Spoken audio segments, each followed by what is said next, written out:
What's up, my fellow artmans? Thank you once again for tuning into this time-lapse drawing video brought to you by good old Ken's. Check out that sunburn on my arm. Just goes to show how little sun I get in general by comparison. Happy summer, kind of. You know, the start. We're working our way into June. But even though we're working our way into June, that doesn't mean we have to let Mermaid die just yet. Mainly because I forgot to put this footage together any sooner. But yeah, we're just gonna call it Mermaid Celebration Day in June. This little illustration is done on my Canson watercolor paper. It's just a little sketch. I wasn't trying to stress myself out too much. I wasn't trying to be, too serious. I'm not very good at watercolor, but it's still really fun to use. And so I just really felt that a mermaid drawing should have at least one watercolor included in my little portfolio this year. So this is just a little mermaid I'm sketching out. I'm using the Ecoline colored lead mechanical pencil. These are super cool. I love using these for under drawings. They erase fairly easily. They have they're a mechanical pencil, so their lead stays nice and sharp. You never have to deal with it, so it's nice and fast. Getting a little bit more detailed into this sketch, it is kind of hard to see. I tried to mess a little bit with the color, but I didn't want to go too crazy at this stage since it wasn't going to last very long. But yeah, we're just pulling her together, adding a little bit of more detail so we know what we're inking over.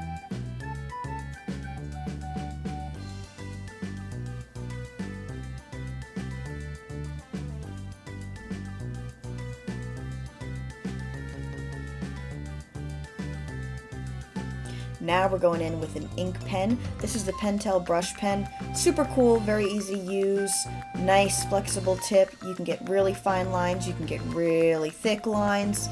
I don't use it all that often, but that's honestly just because I forget that I own it.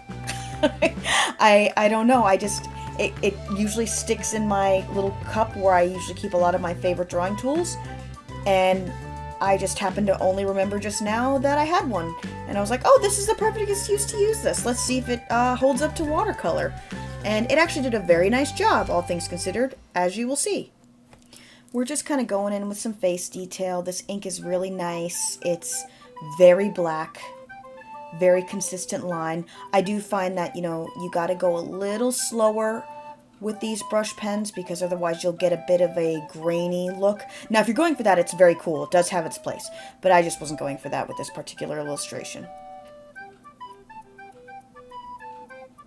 I really tried to take my time with this one because I knew that these were some supplies that I am not as comfortable with in general, so you will see me pausing a lot, as well as the top of my fuzzy little head there, as I just go, okay, really think about what you're doing.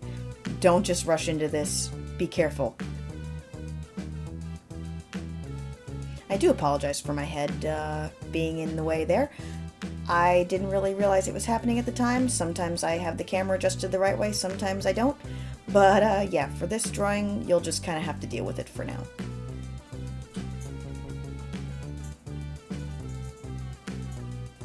I found this part very therapeutic, very relaxing, just a lot of going over the lines and playing with the line weights, nothing too crazy.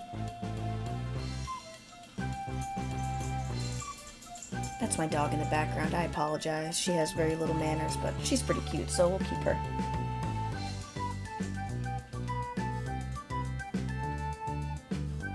I hope everyone else's mermaid was very fruitful. I actually usually never partake in mermaid with the same fervor as I did this year, so it was a lot of fun. I'm sure if you followed me on Instagram or other social media, once in a while I'll get like one, maybe two mermaid drawings for this month, because it's not normally just a subject matter that I draw that often. I don't know, it's not that they're not interesting to me, it's just not usually what I feel like drawing at the time, or I forget because I forget things. But this month it was actually really fun. It made it really productive for me to know basically roughly what the subject matter was that I was going to work on, and not to have to really stress out too much about what was I going to draw, and getting that whole, basically it eliminated the intimidation of the white paper, because I knew whatever I was going to do, there was going to be a mermaid, and I know what mermaids roughly look like, so it was just a matter of playing around with it from there. Now, I'm sure this has been done before, but this little mermaid happens to also be a vampire. Why? Why not? Why not? You know? Why not? Tell me. Yeah, I thought she was really cute and fun. I just... Well, I'm not necessarily as into mermaids. I do and always have loved vampires very much. I find them just a really cool mythology in general, especially when you really get down into looking them up and all the weird, wild, different folklore that so many different countries have for this concept of a monster. It's just, it's wild.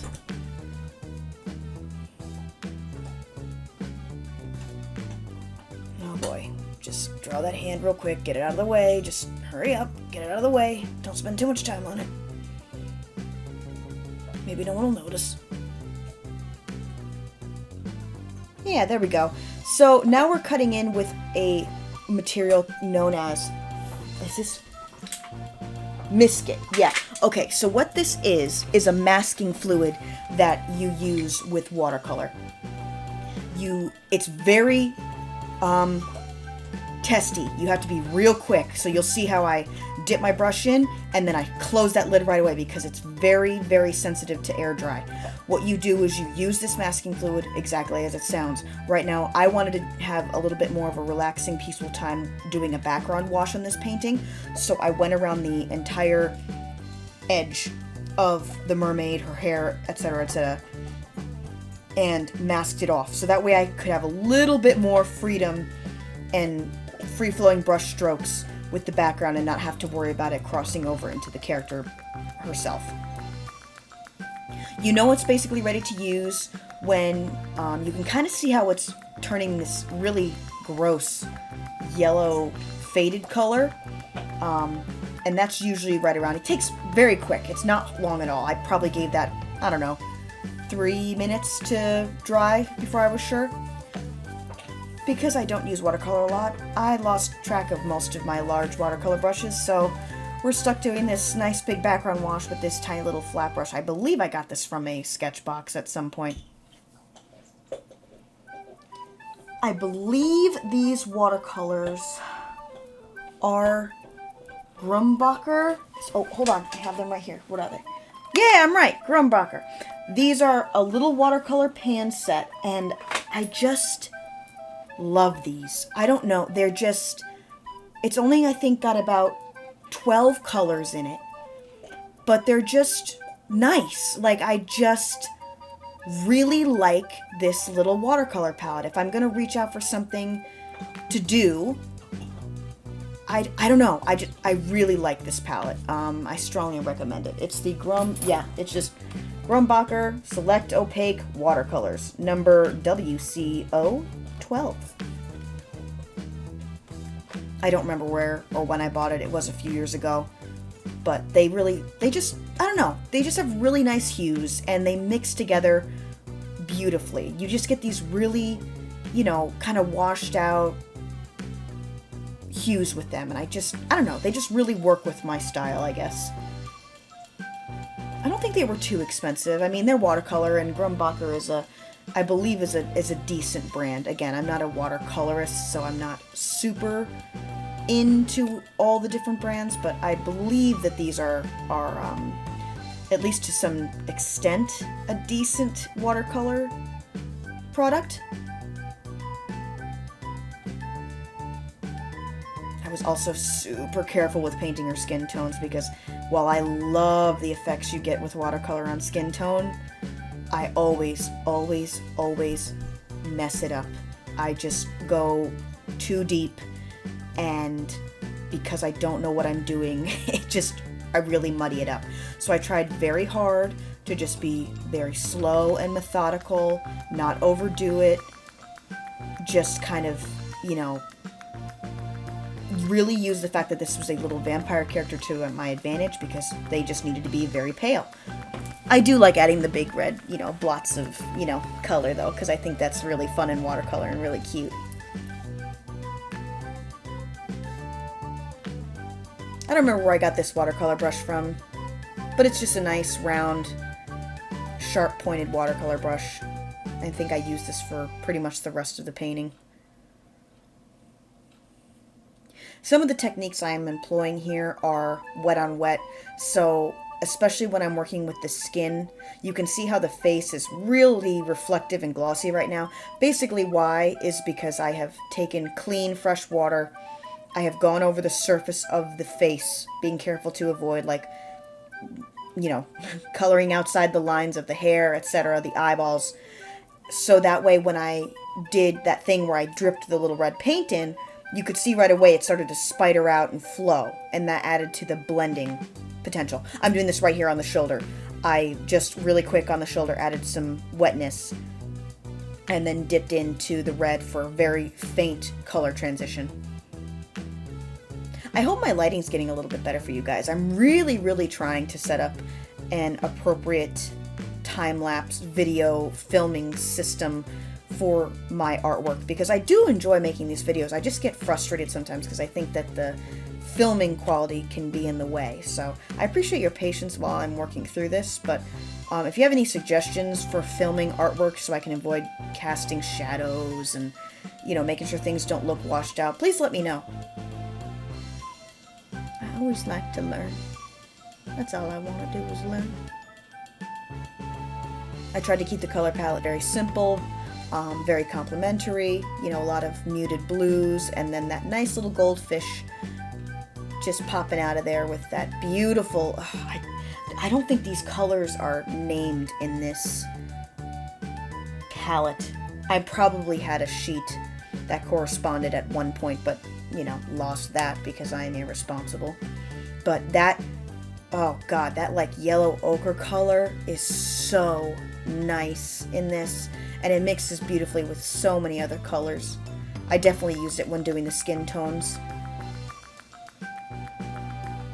I used to really like painting hair several years ago. I used to go all in, ham deep, really enjoying it, and now I hate it. I feel like I just have lost my ability to render hair successfully. I don't know why. It's not like I don't want my characters to have nice hair. I don't know. I get this weird block.